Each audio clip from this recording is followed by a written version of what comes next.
Oi gente, tudo bem com vocês? Hoje vamos estudar um pouco sobre os aspectos naturais da Europa, certo? Então vamos lá. Características gerais do continente europeu. É o menor continente do planeta, tem uma grande diversidade natural e cultural apesar de ser pequeno.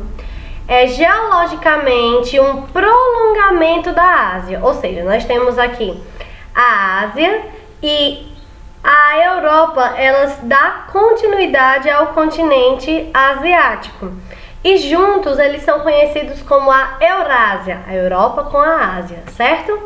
Fica localizado em 3 hemisférios, totalmente ao hemisfério norte, parte dela ao hemisfério oriental, certo? Do lado da Ásia, e parte dela ao hemisfério ocidental.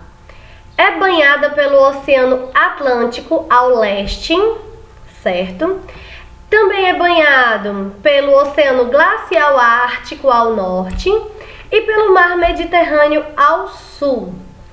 E ela é dividida, separada, a Europa da Ásia, por uma cadeia de montanhas, o que são chamados Montes Urais, além de dividir a própria Rússia entre os dois continentes, ou seja, a Rússia, que é o maior país do mundo na questão de extensão territorial, ou seja, o tamanho da Rússia, ela é dividida, é um país só, mas que faz parte de 2 continentes. Nós temos a Rússia, que fica do lado europeu, e a Rússia, que fica do lado da Ásia. E ela é dividida por essa cadeia de montanhas. Aqui nós temos o mapa político, certo? Olha aqui, ó. Justamente a divisão da Rússia, certo? Aqui não é a Rússia inteira. Pra cá, ó, tudo isso aqui cinza e muito mais é a Rússia ainda. A Rússia, grande parte dela é da Ásia. A menor é da Europa. Mas aqui nós temos, ó, vamos lá. Finlândia, Noruega, Suécia, Estônia, Letônia, Lituânia, Belarus, Ucrânia, Moldóvia, Romênia, Bulgária, Turquia, Armênia, Azerbaijão, Geórgia, Bulgária, Sérvia, Grécia, Albânia, Itália, Áustria, Suíça, França, Alemanha, Holanda, Inglaterra, Escócia, Irlanda, Irlanda do Norte, País de Gales, Portugal, Espanha e talvez a Islândia e talvez algum outro pequenininho que eu não tenha visto direito. Vocês estão vendo aqui, ó, que a Rússia tem um pedacinho dela que é deslocado, que é separado. Aí são questões políticas, gente, que não vem ao caso. E aqui nós temos uma legenda, certo? E assim vai. Vamos lá, aqui a divisão política atual da Europa. Vamos continuar. Vamos agora falar sobre características físicas, como eu disse a vocês, sobre as características naturais da Europa. O relevo é composto por planícies, planaltos e montanhas. Lá nós não temos aqui estudando sobre as depressões na Europa. As planícies, elas ocupam as maiores extensões, que são as áreas centrais e ao leste. São muito importantes para as atividades agrícolas, porque um terreno plano ele se torna mais fértil pela questão da absorção das águas e também pela questão da própria produção agrícola, certo? Nós temos os planaltos, que são terrenos os mais antigos, são bem desgastados pela erosão e contém altitudes relativamente baixas, porque como eu disse, eles são bem desgastados, então as suas altitudes já foram bem desgastadas, então se tornaram mais baixas. Muitos se sobressaem-se devido às abundantes reservas de carvão mineral e outros recursos minerais como ferro, o que favoreceu o desenvolvimento industrial no continente. Carvão mineral e ferro, gente, foram 2 pivôs na questão da Revolução Industrial e no desenvolvimento industrial do continente. Bem interessante. As montanhas, que é o nosso terceiro tipo de relevo estudado da Europa, são de origem geológica mais recente do continente, né? Porque as montanhas, planaltos, esses tipos de relevos mais altos, né? Eles são feitos pela questão de dobramentos e falhas. E são feitos pelo período terciário. E são, gente, as montanhas elas são feitas pela questão dos abalos sísmicos, os movimentos das placas tectônicas e assim sucessivamente.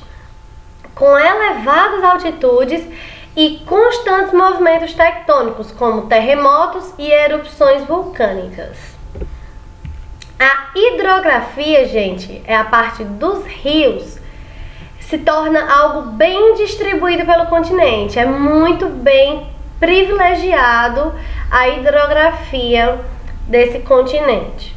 As águas utilizadas são para o abastecimento de áreas urbanas, parques industriais, irrigações de áreas agrícolas, hidrelétricas, ou seja, para a produção de energia elétrica, e vias de transporte de mercadorias e pessoas pelas hidrovias. Os rios Reno, Danúbio, Pó e Ródano são os principais da Europa. Eles nascem do degelo da neve que se acumula no pico das cordilheiras. Interessante, né?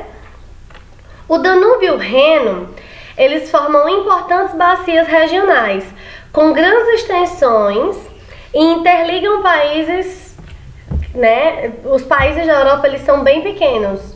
Alguns deles são menores do que o próprio Ceará, como o caso de Portugal.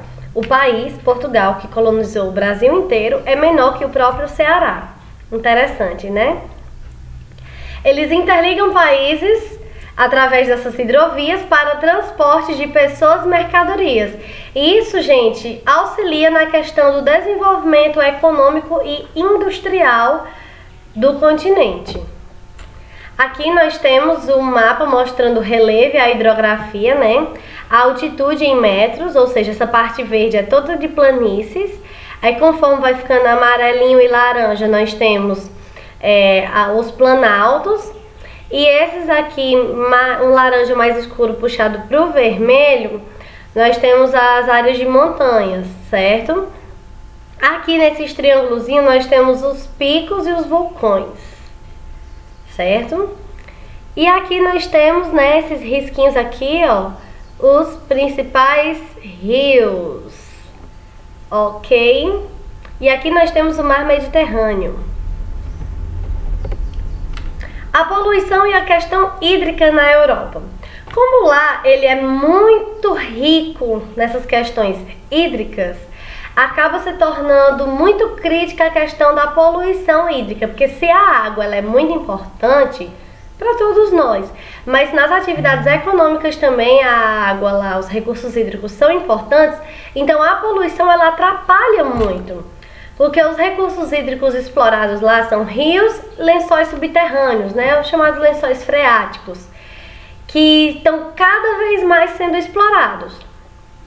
Também há um aumento das atividades econômicas e a gente sabe que conforme o capitalismo, as atividades econômicas vão se desenvolvendo e vão aumentando, isso de certa forma exige, né, uma maior exploração dos recursos naturais.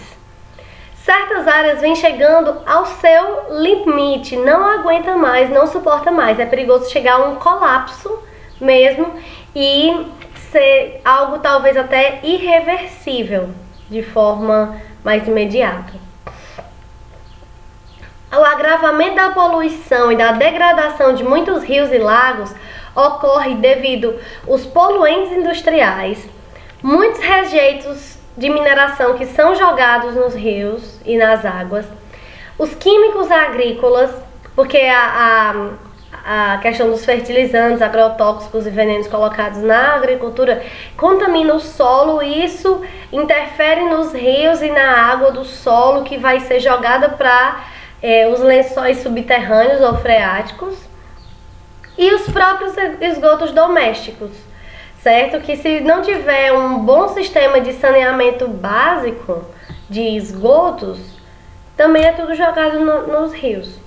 O rio Reno tem sido recuperado por programas de despoluição, mas ele já foi considerado um dos mais poluídos da Europa, se não o mais. Assim como outros países da Europa, Alemanha, França, Suíça e Inglaterra também têm estimulado políticas de despoluição de seus rios. Agora nós vamos falar sobre o clima e as formações vegetais, certo? Os climas da Europa, nós temos o clima temperado, nós vemos que ele é o predominante aqui na Europa. Temos o clima mediterrâneo, bem pequenininho aqui, pouca área. O clima semiárido, bastante também. O clima frio, aqui nessa área superior. Clima polar, só aqui mais nessa área de cima. Clima desértico, aqui. Perdão, gente, o clima mediterrâneo é esse rosado aqui embaixo, que é nas margens do mar Mediterrâneo. Eu não vi direito a cor. Esse aqui, viu? Só corrigindo. E o clima frio de montanha, que é este aqui, e nós temos aqui também, e aqui também, certo? Agora a vegetação original da Europa. Vegetação mediterrânea, aqui, né, nas margens do Mediterrâneo. A floresta temperada, cadê o verdinho? É aqui, também predominante do clima temperado, né? Temperada e subtropical. Nós temos a floresta boreal, a taiga, que é esse azul aqui de cima, que ele é predominante do clima frio.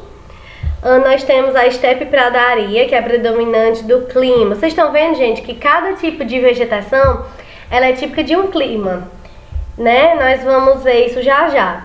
Aqui a estepe pradaria, ela é típica do clima semiárido. A vegetação de altitude, né, dos de montanha, e a tundra do polar. Então vamos agora ver um pouquinho sobre cada um. São só características as principais, eu vou só citar para vocês, certo? É interessante que vocês observem as imagens e vejam a diferença de cada um deles. O clima temperado, ele tem as 4 estações bem definidas, primavera, verão, outono e inverno. Um verão com elevadas temperaturas. Por incrível que pareça, para eles a elevada temperatura é 25 graus, viu? Pra gente é 40, mas pra eles 25 graus é torrando. Ai, ai. Com altos índices pluviométricos no verão, pra eles. Pra gente também, as chuvas vêm no verão. E invernos com temperaturas abaixo de 0 graus, por isso que neva no inverno. O litoral possui uma grande amplitude térmica, ou seja, quando tá frio, tá muito frio, quando tá quente, tá muito quente, mas em algumas áreas sofre influência da maritimidade, ou seja, o mar, por ele conseguir conter o calor durante o dia, recebe do sol, à noite ele não fica tão frio quanto o interior do continente, certo? E as florestas, né, do clima temperado são as florestas temperadas e são caducifólias, ou seja, elas perdem as suas folhas durante o outono. Nós temos o clima semiárido, com baixa pluviometria, ou seja, chove pouco, elevada amplitude térmica anual, verões e muito quentes e invernos muito frios, baixa umidade, né, ou seja, muito seco. E as vegetações são as pradarias e estepes, compostas por gramíneas, ou seja, vegetação baixa, e herbáceas, aqui como nós vemos na imagem. Clima frio e polar. Tem uma menor irradiação solar, justamente por ficar nas áreas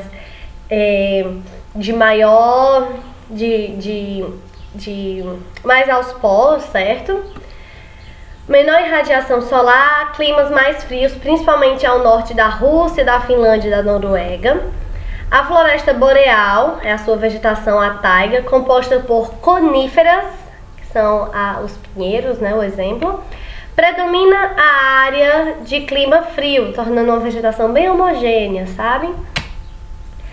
Já nas regiões de clima polar, praticamente o ano todo possui temperaturas inferiores a 0 graus, ou seja, neve constantemente. Sua vegetação é adaptada e chamada de tundra, compostas por gramíneas, líquens e musgos. Ou seja, lá é gelo o tempo todo, então não tem condição de ter árvores de grande porte, não. Com seus solos congelados, chamados de permafrost. Só voltando aqui, observem aqui as imagens, né? Aqui do clima frio e mais aqui em cima dos climas polares. O clima mediterrâneo, né, que fica às margens do mar Mediterrâneo, predominantemente ao sul da Europa, são banhadas pelo Mediterrâneo, recebem influências das massas de ar tropicais que vêm lá da África, que são quentes e secas, fazendo o clima do Mediterrâneo ter verões muito quentes e secos, porque as massas de ar, elas carregam as características do lugar onde elas se originam. E se elas se originam numa área tropical da África, que é quente e seco, então ela leva para o lugar e deixando o lugar com essas características. Mas no inverno, com influência das águas oceânicas, a estação fica um pouco mais úmida, pelo menos. E as suas temperaturas ficam mais amenas. Possui árvores de pequeno porte e arbustos dispersos, ou seja, espaçados, como vemos aqui na imagem. Temos também o clima frio de montanha, como os Alpes e os Pirineus. Lindo, né, essa paisagem. Apresenta um clima frio devido à elevada altitude. As temperaturas permanecem baixas, geralmente abaixo de 0 graus, ou seja, neve. A sua vegetação é de gramíneas, líquens e musgos, igual à questão do clima e vegetação polares, certo? Adaptadas ao clima frio. Obrigada pela atenção de vocês, espero que tenham entendido.